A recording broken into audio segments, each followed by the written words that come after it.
An important lesson for all leaders can be learned from Alex Morgan's response to being left off the Olympic team. Morgan shared on social media that she was disappointed but also encouraged. The U.S. women's national team will attempt to make amends next month following 2 underwhelming performances at the 2020 Olympics, where they won a bronze medal, and the 2023 World Cup, where they had their worst ever performance, losing in the round of 16.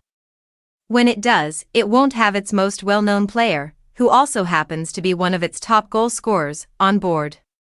The top goal scorer among U.S. players currently playing and 5th all-time, Alex Morgan, is not included in the 18-player roster that new coach Emma Hayes has unveiled, who became the team's manager earlier this year.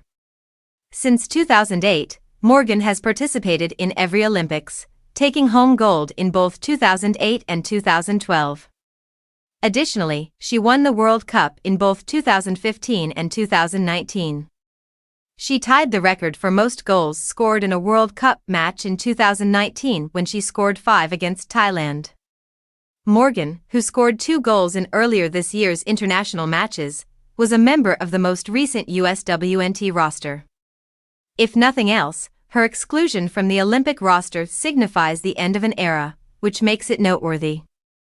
Megan Rapinoe and Julie Ertz had retired, leaving Morgan as one of the few players who had typified the U.S. team's dominance over the previous 10 years.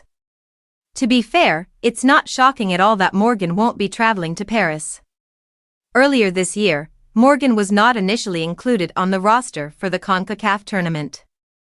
In addition, she has only scored twice in the last 18 months and just 4 goals in the previous 2 years, despite having scored 123 goals in 220 appearances.